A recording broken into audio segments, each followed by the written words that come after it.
베드로전서 2장 25절 말씀, 너희가 전에는 양과 같이 길을 잃었더니 이제는 너희 영혼의 목자와 감독 되신 이에게 돌아왔느니라. 아멘. 베드로전서 2장 25절 말씀에 우리 주님께서 우리의 영혼의 목자 그리고 영혼의 감독이 되신다 이렇게 되어 있습니다. 여기 영혼이라는 것은 우리 자신을 이야기하는 거고 우리 혼을 이야기하는 것입니다. 그러니까 우리 혼의, 우리 자신의 목자와 감독. 왜 그러냐면 이 혼이 영이 될 때까지, 이 혼이 영과 하나가 될 때까지 이 혼을 목자가 되셔서 다스리시고 돌보시고 감독이 되셔서 인도하신다는 그런 말씀이거든요. 왜냐하면 우리가 죽을 때까지 이제 태어나서 주님 안에서 거듭나고 교회 이제 생활하면서 죽을 때까지 계속 혼으로 살아가야 되거든요. 그 영혼으로 살아가야 되거든요. 그것을 이제 우리 하나님께서 아시니까 너희 죽을 때까지 내가 그 영혼을 책임지고 너희 영혼을 계속 인도하고 보호해 줘야 되기 때문에 영혼의 목자와 감독 되신 이가 되었다, 이런 말씀입니다.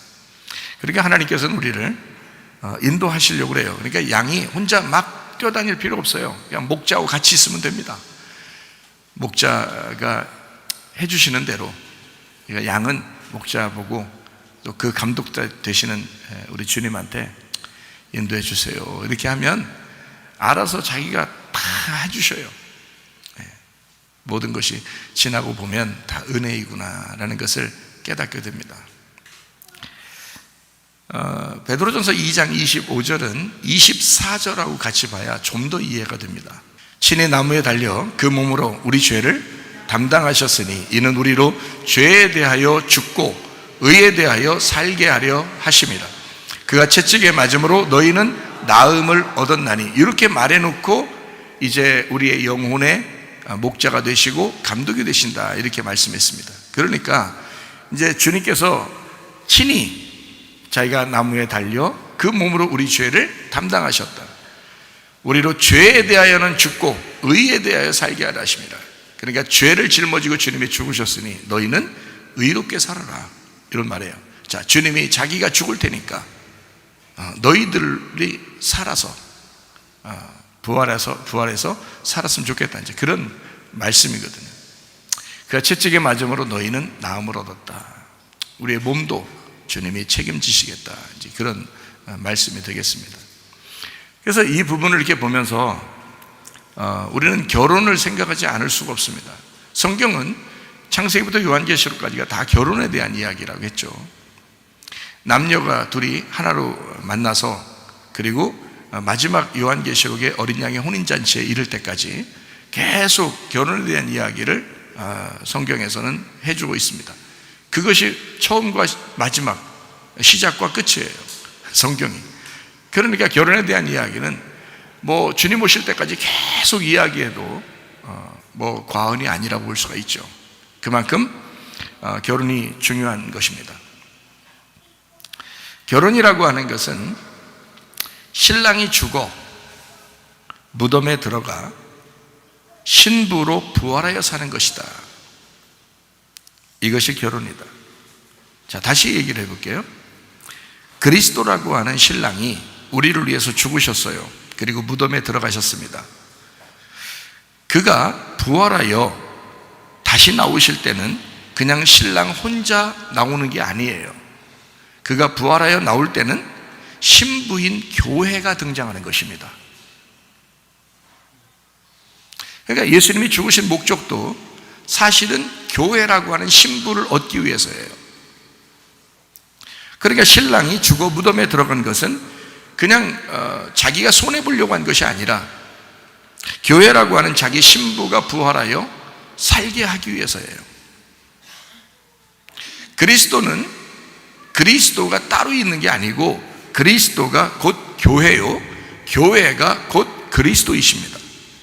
성경은 그렇게 우리에게 가르쳐주고 있죠. 그러니까 신랑이라고 하는 것은 신부를 위하여 자기의 몸을 희생하고 그리고 신부라는 교회를 얻는 것입니다. 그게 성경이니까. 창세기 2장 24절 말씀. 이러므로 남자가 부모를 떠나 그의 아내와 합하여 둘이 한 몸을 이룰지로다. 자, 왜 이렇게 성경을 써놨을까요? 거기에 여자가 부모를 떠나 그의 남편과 합하여 둘이 한 몸을 이룰지니라 라고 할 수도 있었어요.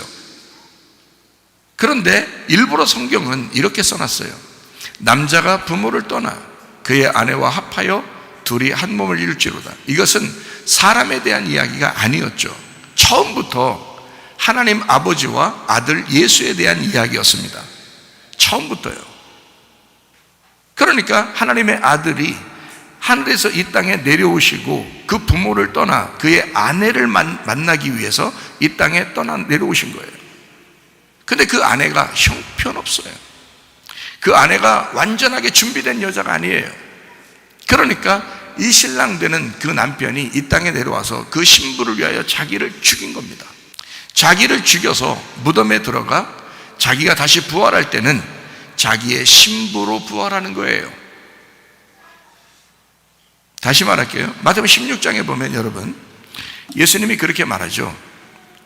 내가 내 교회를 세우리니, 이러죠. 내가 내 교회를 세우리니. 그 말은 이제까지 세워졌었다는 얘기예요? 앞으로 세우겠다는 얘기예요?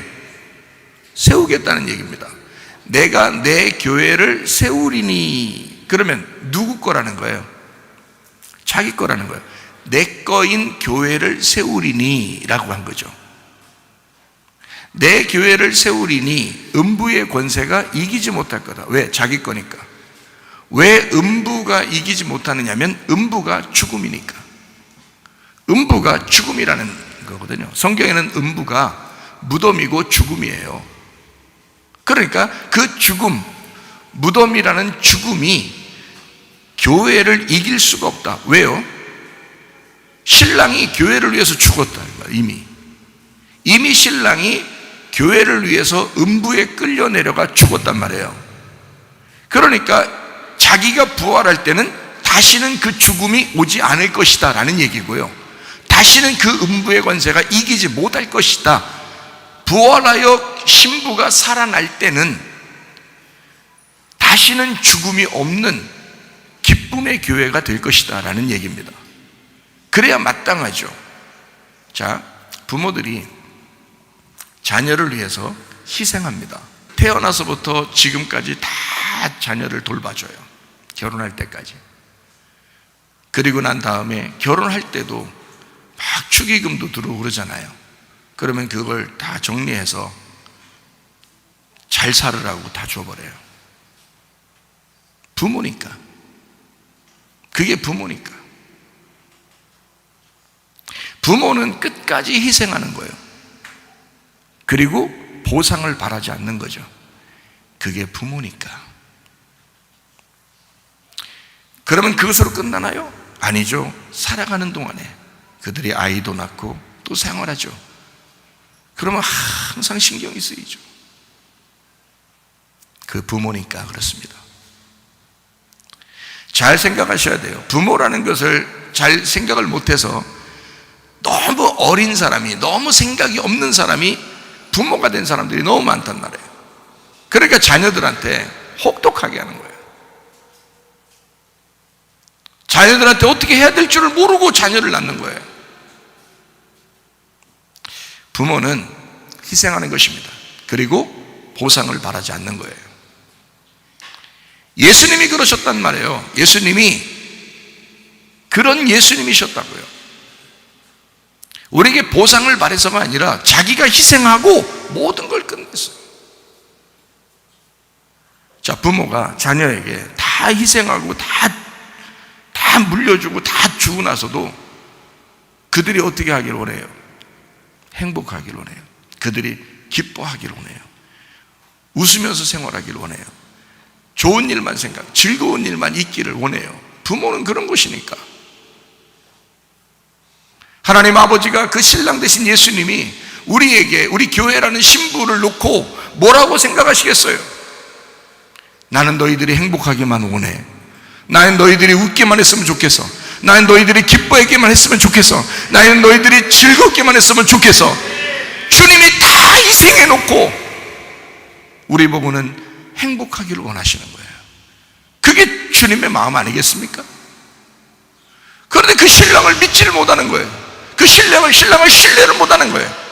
그냥 모든 염려를 자기가 다 하려고 하는 거예요. 모든 근심을 다 자기가 다 싸질머지고 살려고 하는 거예요. 그 신부의 태도가 아닙니다. 교회가 그렇게 살게 하려고 하나님이 죽으셨겠어요? 진짜 우리는 행복할 권리가 있습니다. 즐겁고 기쁠 권리가 우리에게 있습니다. 그러니까 하나님 앞에 그렇게 기도하세요. 나 하나님 정말 믿으니까, 하나님 아버지 정말 믿으니까, 신랑 되신 예수님 나 정말 믿으니까요, 내 몸에 건강 주시옵소서, 우리의 영혼의 건강을 주시옵소서. 그거 확실하게 믿고 하나님 앞에 기도하시라고요. 부모가 되면 그걸 알게 돼요. 자녀를 보니까 그걸 알게 돼요. 다 죽어도 더 주고 싶은 거예요. 그게 부모니까. 남자가 부모를 떠나 누구 얘기예요? 주님 이야기입니다. 신랑 되신 예수님 이야기입니다.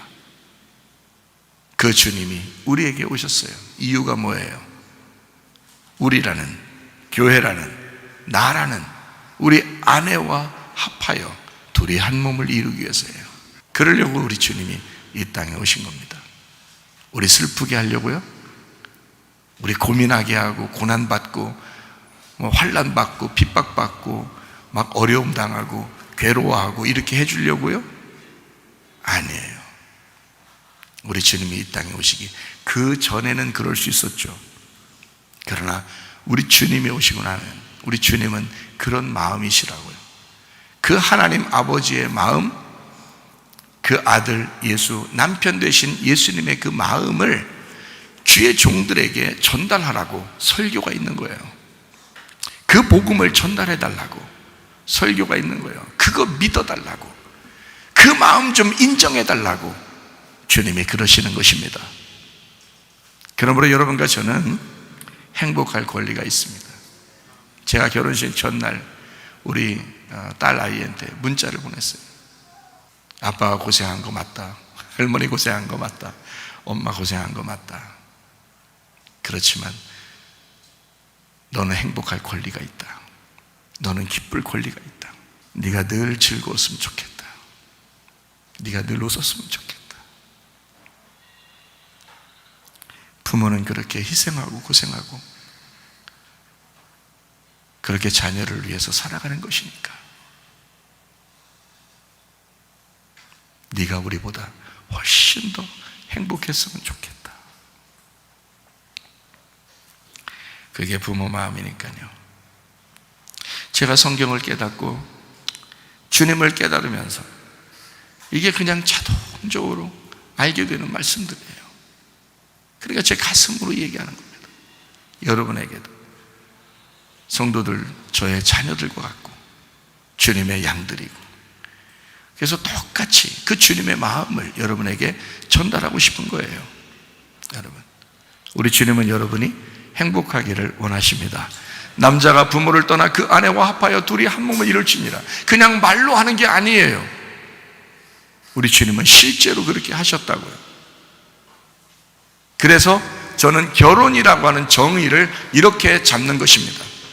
신랑이 죽어 무덤에 들어가 신부로 부활하여 사는 것이다. 이것이 결혼이다.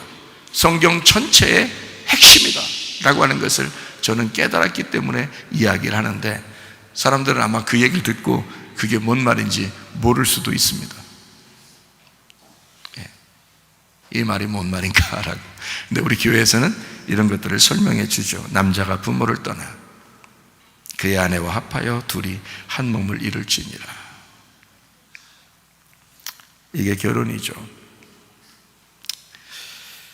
데살로니가전서 5장 16절부터 18절까지 말씀. 항상 기뻐하라, 쉬지 말고 기도하라, 범사에 감사하라. 이것이 그리스도 예수 안에서 너희를 향하신 하나님의 뜻이니라. 누구 안에서요? 그리스도 예수 안에서.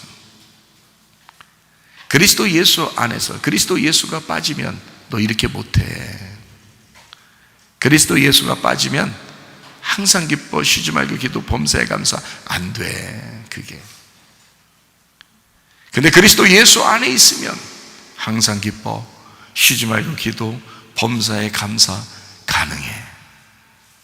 신부가 신랑 안에 있으면 그 신랑과 하나가 되면 모든 건 가능해. 그 주님 여러분의 신랑 되십니다. 예. 누구만의 신랑이 아니라 우리 모두의 신랑이 되십니다. 우리 교회의 신랑. 그리스도 예수 안에서 하나님의 뜻대로 살다가 주님 만나시기를 바랍니다. 신랑들은 화내지 말아야죠. 우리 주님이 그러잖아요. 화내지 말아야 한다. 사람들이 제가 이렇게 보니까 결혼 생활에서 다 문제가 되는 게 다 뭐에서 문제가 되냐면 화내서 승질내서 문제가 되더라고요. 다 모든 게 보니까 승질만 안 나면 그냥 유지는 할 수 있어요. 승질만 안 내면, 화만 안 내면, 그러니까 승질 난 김에 파토를 내는 경우가 있단 말이에요. 승질 난 김에.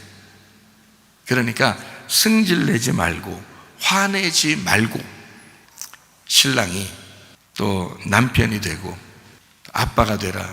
그러니까 사람들이 생각할 때는 이제 애 아빠 되기 위해 하려고 그렇게 하는구나 하는데 그 말이 아니에요. 신랑이 남편이 되지만 또는 신부의 아빠가 되어야 되는 것입니다. 그게 신랑이에요. 예수님이 하나님과 동등하죠. 예수님은 우리의 신랑이면서 우리의 아버지가 하나님이 되십니다. 그래서 신랑은 아내에게 남편이면서 아버지가 되어야 되는 거예요. 제가 아버지가 되어 보니까 아버지는 한없이 딸을 품어줘요. 잘못하는 것도 있겠죠. 실수하는 것도 있겠죠. 부족하고 모자란 점도 있겠죠. 근데 아버지니까 다 책임지고 아버지니까 그냥 사랑만 해주는 거예요. 다 받아주는 거예요. 우리 주님이 그러시단 말이에요. 우리 주님이 신랑 되시고 아버지가 되신단 말이에요. 그러니까 결혼할 때 보면 신랑이 먼저 입장을 하죠. 신랑 입장을. 신부 입장할 때는 누가 같이 와요? 신부 아빠하고 같이 와요. 신부 아빠가 이렇게 딱 이제 참 이렇게 가잖아요. 같이. 신부 아빠가 이제 다 이제 단단단하면서 이제 와요. 와가지고 신랑한테 이제 넘겨주죠. 신랑한테 인계해 줍니다. 자, 딸을 어떤 마음으로 인계해 주는 거예요? 아빠가 딸을 데리고 있었는데 이 아빠가 너에게 이 아빠의 책무를 넘기겠다는 얘기입니다. 그러면 이 신랑이 이 부인을 받을 때 뭘로 받은 거예요? 자기가 아빠로서 받는 거예요. 무슨 말인지 아시겠습니까? 그래서 신랑은 그냥 남편 정도가 아니에요. 그의 아빠가 돼야 된단 말이에요. 신부의 아빠, 신부의 이제 아빠가 되는 거예요. 신부의 남편이면서 신부의 아빠가 되니까 아빠는 뭐 한다고요? 다 받아준다고요. 다 용납한다고요. 다 용서한다고요. 다 사랑한다고요. 그게 아빠니까. 그 딸들 아빠 보세요. 여기 새로 우리 애기 낳았잖아요. 그래서 아빠를 보세요. 애기한테 무조건 사랑해. 무조건이야. 이렇게 무조건 사랑해요. 그러면 신랑한테 임계해 줬을 때는 신랑에게 네가 아빠로서 이 딸을 책임져 달라는 얘기입니다. 그래서 신랑은 남편이면서 아빠가 되어야 된다라는 말이 그 말입니다. 제가 말하는 거는 신부의 아빠가 되어야 한다. 여러분 지금 여기 말씀을 듣는 여러분 성도들은, 남자들은 어떤 마음을 가지고 아내를 대해야 되겠어요? 예, 이제는 그냥 남편만 아니에요. 여러분이 아빠가 되셔야 합니다. 저도 이 말씀을 깨닫고 나니까 우리 아내에게 제가 아빠처럼 합니다. 그러니까 우리 아내는 저를 어떨 때는 아빠 같다는 거죠. 아빠같이 존경하고 아빠같이 사랑해요. 저는 딸처럼 대해요. 어떨 때는 아내이지만 어떨 때는 딸처럼 대해요. 모든 걸 용납하죠. 모든 걸 용서하고 모든 걸 받아들이죠. 제가. 왜냐하면 나의 딸이니까. 그 아빠가 이 딸을 저한테 맡겼을 때는 자기 아빠처럼 그렇게 모든 걸 용납하고 모든 걸 용서하고 모든 걸 받아달라고 그래서 맡긴 거 아니겠어요? 그거예요. 그렇게 하나님이 우리를 사랑하신다는 거죠.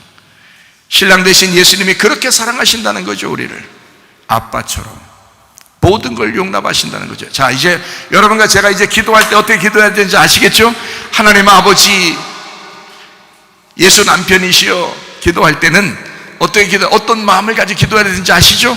주님은 오로지 그런 마음이시란 말이에요. 다 용납하시고 다 용서하시고 다 받아들이시는, 그럼에도 불구하고 용납하시는 하나님이시라 그 말입니다.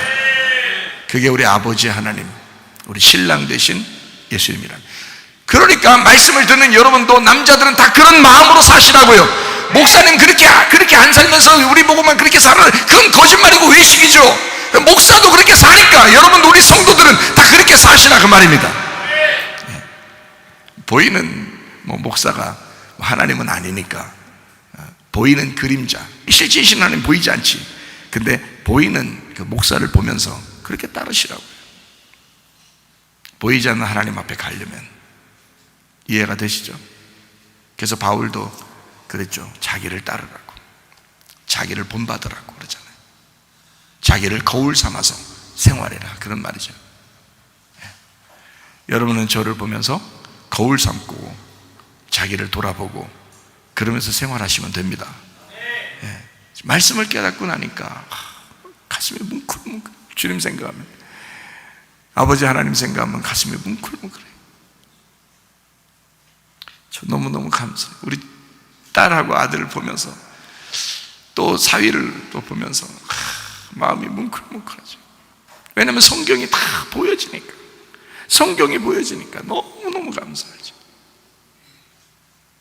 이 실제적인 가슴으로 말하는 설교죠, 이런 게.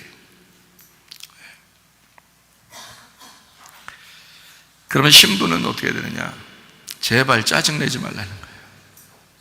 여자들은, 여기 말씀 듣는 성도 여러분 중에 여자들은 제발 짜증 좀 내지 말라는 거야. 남자들한테 짜증 많이 내지 마요. 참다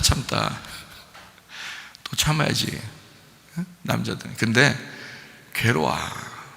괴롭게 참는 거야. 좀 기쁘게 참을 수 있도록 하면 안 되겠어요? 여자들은 짜증 내지 마. 짜증 내지 마요. 신부는 아내이면서 엄마가 돼야 됩니다. 이것은 아기를 낳아서 엄마가 아니라 남편에게는 엄마가 필요하기 때문입니다. 남편은 늘 어린아이예요. 남자가 어른이 되었다 그러면 이제 죽을 날 왔다는 얘기예요, 이게. 그러니까 오래 데리고 살려면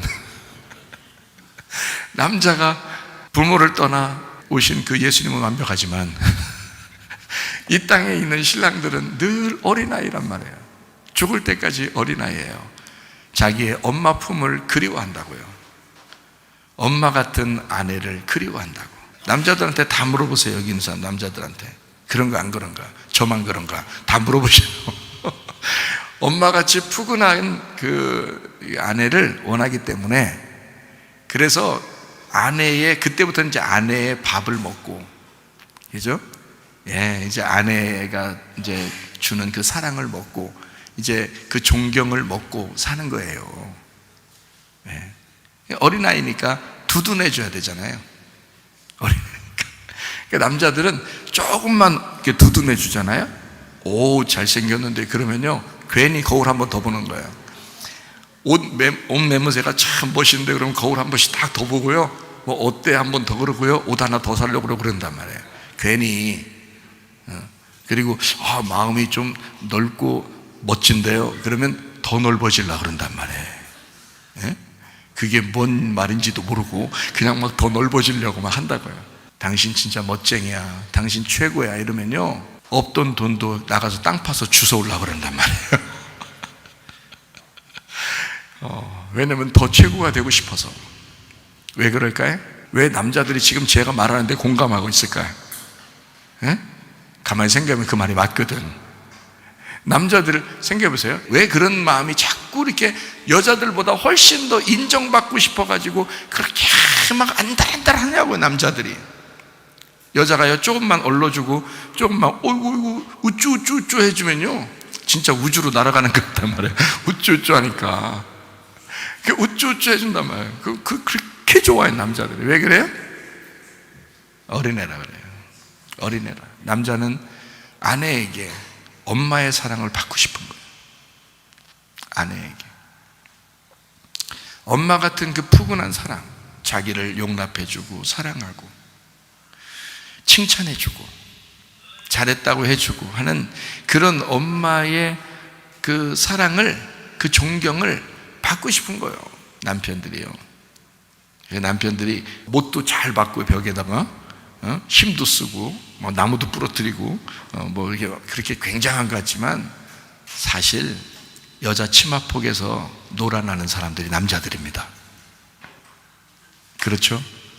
그러니까 제가 말하는 걸 잘 듣고 가슴으로 얘기하는 이 신랑 신부에 대한 이야기가 성경에 있는 것이다 라고 하는 것을 잘 깨닫고, 그래서 여러분과 저는 늘 하나님 아버지, 그 예수 그리스도 나의 신랑 되신 주님을 늘 높이잖아요. 늘 그분을 자랑하잖아요. 주님 최고라고 하잖아요. 주님이 좋아하겠어요, 안 좋아하겠어요? 좋아하셔요. 주님 어떤 마음이니까? 어린아이 같은 마음이시니까. 천국은 누구만 가니까? 어린아이만 가니까. 자, 제 말이 성경에 있는 것 같아요? 안 있는 것 같아요? 있는 것 같죠? 그래요. 주님은 늘 어린아이 같은 마음이란 말이에요. 늘 순수. 그런 어린아이 같고 순수하니까 여러분을 신부로 맞아들인 거예요. 알아요? 그게 신랑과 신부의 모습이다 라고 하는 게, 우리가 기도하는 것도 주님 앞에 기도하잖아요. 주님이 인정하는 겁니다. 주님 앞에 찬양하고 예배 드리잖아요. 주님이 인정하는 겁니다. 주님 인정해 드리는 거예요. 기분 좋죠. 주님 기분 좋죠. 주님이 최고입니다. 주님이 모든 일을 다 하셨습니다. 주님의 은혜가 아니었으면 나는 살아갈 수가 없었습니다. 그러면 우리 주님 굉장히 좋아하시죠. 다른 기도가 뭐가 필요 있겠어요? 주님 최고라는데 다른 기도가 뭐가 필요 있겠어요? 맨 쫓아다니면서 신랑한테 이거 해줘, 저거 해줘, 이거 해줘, 저거 해줘. 그런 여자를 더 좋아하겠어요? 당신이 최고야. 난 당신만 있으면 돼. 그러면 신랑이요, 나가서 자기가 죽는 줄도 모르고 이래가지고 신부 기쁘게 해주려고 합니다. 왜냐하면 자기 인정하는 아내가, 자기 인정해주는 엄마 같은 푸근한 사랑을 가진 아내가 집에 있거든. 생각을 해보시라. 여러분과 제가 우리 주님에게 어떻게 해야 되는지 아시겠어요? 주님 그렇게 한다고 좋아하고 안 해준다고 싫어하고 그러는 거 아닌 건데, 근데 우리는 그렇게 하는 것이 마땅한 것이다. 그렇게 하는, 그게 결혼 생활이니까. 우리 모두 다 철없이 자라는 사람들입니다. 근데 신랑 신부가 됐어요.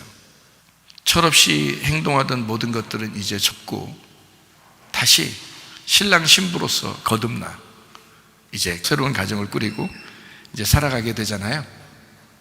그럴 때 우리 하나님께서 우리를 우연히 인도해 주셔야지 그게 물 흐르듯이 아름다운 가정이 됩니다. 억지로 뭔가 만들어내려고 하면 안 돼요. 오히려 자기가 뭔가 하려고 그러면 더 안 되고, 자기가 뭔가 안 하려고 하는데 뭔가 되고, 뭐 이런 경우도 있죠. 그런 경험 아마 했을 거예요. 물 흐르듯이 가정생활이 이루어져야 되는 것입니다. 성경적이면 반드시 물 흐르듯이 이루어져야 되겠죠. 그게 우연한 축복이라는 거예요. 교회 생활도 물 흐르듯이 돼야 됩니다. 우리 은혜 받은 사람들은 물 흐르듯이 가야 됩니다. 억지로 뭔가 꾸며내서는 안 돼요. 가정생활도 뭔가 억지로 꾸며내고 이거 한도 끝도 없어요. 꾸며내려고 하면. 그렇게 보여줘서 가정생활하는 게 아닙니다. 나이가 먹고 이제 노인들이 되면 이제 정으로 산다 그러잖아요. 왜냐하면 우여곡절 다 겪었다는 얘기예요. 그런 다음에 나중에 나이가 먹어서 할아버지 할머니가 되니까 그때 조금 알겠다는 거예요. 그때 조금 알면 늦은 거예요. 너무 늦은 거예요. 그때 조금 알고서 좀 이따 죽으면 그 생활을 뭐 어떻게 해야 되는 생활을 누가 보상해 줘 그걸. 그 평생 죽을 때까지 그 생활을 정말 우리 보고 행복하라고 했는데 행복하지도 못하고 기쁘지도 못하고 맨 이상하게 살다가 나중에 죽을 때쯤 돼서 뭔가 딱 깨달았다. 뭔가 이상한 거잖아요. 그렇게 하지 말라는 거예요. 그거는 우리 주님이 영혼의 감독이 되시기 때문에, 영혼의 목자가 되시기 때문에 그렇게 살지 말라고 우리를 영혼을 다스려 주려고 하는 거거든요. 그 영혼을 책임져, 우리 죽을 때까지 그 영혼을 하나님이 책임져 주시고 싶어 하는 거잖아요. 그렇기 때문에 우리는 잘 살아야 되는 거예요. 행복해야 되는 거예요. 기뻐야 되는 거예요. 즐거워야 되는 거예요. 주님의 마음에 합당한 거예요, 그게. 그래서 제가 우리 딸 아이한테 결혼 전날 문자를 보낼 때 그렇게 막 보낸 거예요. 그러면서 하는 말이, 제가 하는 말의 핵심은 이거예요. 너 즐겁게 살아라. 네 맘대로 살아라. 너 행복하게 살아라. 우리 때는 그러지 못했다. 그러니까 네가 행복을 추구하고 너 즐거운 대로 네 마음대로 살아봐라. 이제 주님 안에서, 물론 주님 안에서죠. 주님 안에서지만 그렇게 한번 살아봐라. 그게 아빠의 마음이다. 여러분, 우리 주님의 마음이 그러지 않겠어요? 우리한테 막 억압하고 율법적으로 막 이래야 돼, 넌 이래야 돼, 막 규율을 해서 더 억압되는 곳으로 막 끌어내고 이러지 않는단 말이에요. 우리를 그런 억압의 율법의 감옥에서 벗어나게 해방시켜주고 자유케 하시는 분이 우리 주님이십니다. 그러므로 진리를 알지니 진리가 너희를 자유케 하리라. 예수 그리스도 하나님의 아들이 너희를 자유케 하면 진정으로 너희가 자유하게 될 것이다. 요한복음 8장에 나와 있는 말씀입니다. 우리는 자유해야 돼요. 주님 안에서 자유해야 돼요. 그리고 행복하셔야 합니다. 그게 결혼 생활이니까 그렇습니다. 결혼 안에서 신랑 신부는 우연히 잘 되는 진리의 길로 앞서 나가시면서 우리를 인도해 주시는 그 하나님이 여러분의 가정의 주인 되셔야 합니다. 우리 교회의 주인은 우리 주님이신데 우연히 잘 되는 길로 인도해 주시는 그런 주님이십니다. 그러므로 우리 교회가, 또 여러분, 이 교회에 소속된 여러분 가정이 주님께서 먼저 앞서 나가시면서 그 진리의 길로, 그러나 우연한 방법으로 우연히 억지로 뭔가 이렇게 됐으면 좋겠는데 라는 그런 게 아니라 그냥 우연히 모든 것을 주님께 맡겼더니 우연히 그런 진리의 길로 우리를 인도해서 앞서 나가시면서 우리의 방향을 정하시고 인도하시는, 보호하시고 지키시는 그런 하나님이시다라는 것을 깨닫는 것, 이것이 바로 진정한 가정생활, 진정한 교회생활이다. 마지막에는 가정과 교회가 남는 것입니다. 주님은 가정과 교회로 이 세상을 시작하셨고 마지막 결론도 가정과 교회로 마치실 것입니다. 그러므로 신랑 신부가 서로 하나가 됐을 때, 그리스도 예수와 우리가 하나가 됐을 때는 성경 안에서, 그리스도 예수 안에서 항상 기뻐하고 쉬지 말고 기도하고 범사에 감사하라. 이것이 하나님의 뜻이다라고 하는 것은, 이것은 계속된다는 것을 얘기하는 것입니다. 항상이잖아요. 쉬지 말고잖아요. 범사에 감사하는 거잖아요. 이것은 계속되는 걸 얘기하지 한 번을 얘기하는 게 아닙니다. 계속해서 하나님의 뜻대로 살았으면 좋겠다라는 얘기고, 계속해서 이것이 이어졌으면 좋겠다라는 주님의 마음이죠. 그러니까 하나님 아버지의 뜻이 거기에 있다라는 얘기입니다. 그러므로 신부의 남편인 신랑은 신부의 아빠이면서 우리 하나님 아버지처럼 사셔야 된다. 신부의 남편은 그냥 남편이면서 예수 그리스도가 우리 교회의 남편 되었던 것처럼, 그렇게 남편인 것처럼 그렇게 사셔야 된다. 신부는 하나의 신랑의 아내이면서 신랑 되신 어린 양의 교회로서 사셔야 된다. 그리고 신랑의 엄마처럼 품어줄 수 있는, 자랑하고 영광 돌리고 기뻐하고 우리 아빠 최고야, 우리 남편 최고야 라고 하는, 우리 하나님에게 그렇게 존중해드리고 영광 돌리는 그런 삶을 사는 신부, 그런 삶을 사는 아내가 되셔야 된다. 그게 우리들이어야 된다. 이것이 가정생활을 가장 윤택하고 행복하게 만드는 길이다. 이렇게 여러분과 제가 사시기를 바랍니다. 그렇게 행복하다가 주님 만나시기를 바랍니다. 우리 주님은 베드로전서 2장 25절, 영혼의 감독 되신 이에게 우리가 돌아왔다. 양들의 목자가 되시면서 영혼의 목자와 감독 되신 이에게, 그 예수님에게 우리가 돌아왔다. 그리고 하나님께서는 우리를 퍼즐을 맞추듯이 우리 인생의 시나리오를 짜고 우리 인생의 스토리를 만들어서, 여러분 인생 각자 개인의 인생의 스토리를 만들어 하나님께서 그 영화를 만들어, 하나님께서 놀라운 영화 한 편을, 여러분 한 사람을 통해서 영화 한 편을 만들어요. 그 영화 한 편을 만들면서 그 영화 한 편의 감독이 되시고 목자가 되셔서 그것을, 스토리를 이렇게도 인도하고 저렇게도 인도하고 위로도 아래로도 인도해 주시면서 결국 그 영화 한 편을 마무리하는 그 영화 감독과가 되신 분이다. 그러므로 이런 결혼생활과 가정생활과 교회생활과 여러분의 모든 인생에는 감독자가 있으니, 그 감독자, 영화 감독, 여러분의 영화, 여러분의 인생의 스토리, 여러분의 인생의 영화의 감독 되신 그 하나님이 여러분을 주관하시도록, 그 감독 되신 이가 여러분의 인생을 그렇게 인도하시도록 그분께 맡기고 생활하시는 하나님의 놀라운 사람들이 되시기를 바랍니다.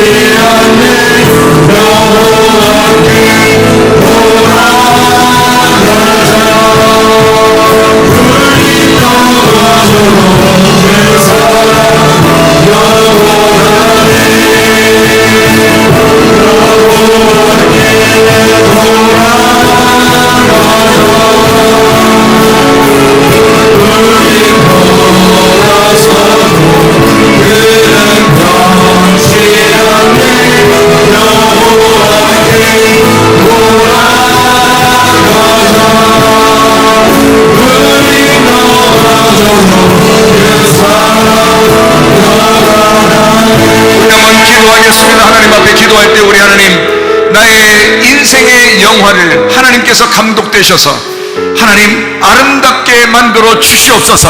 우리의 인생의 결론적인 그 영화에는 해피엔딩이 되게 도와 주옵소서.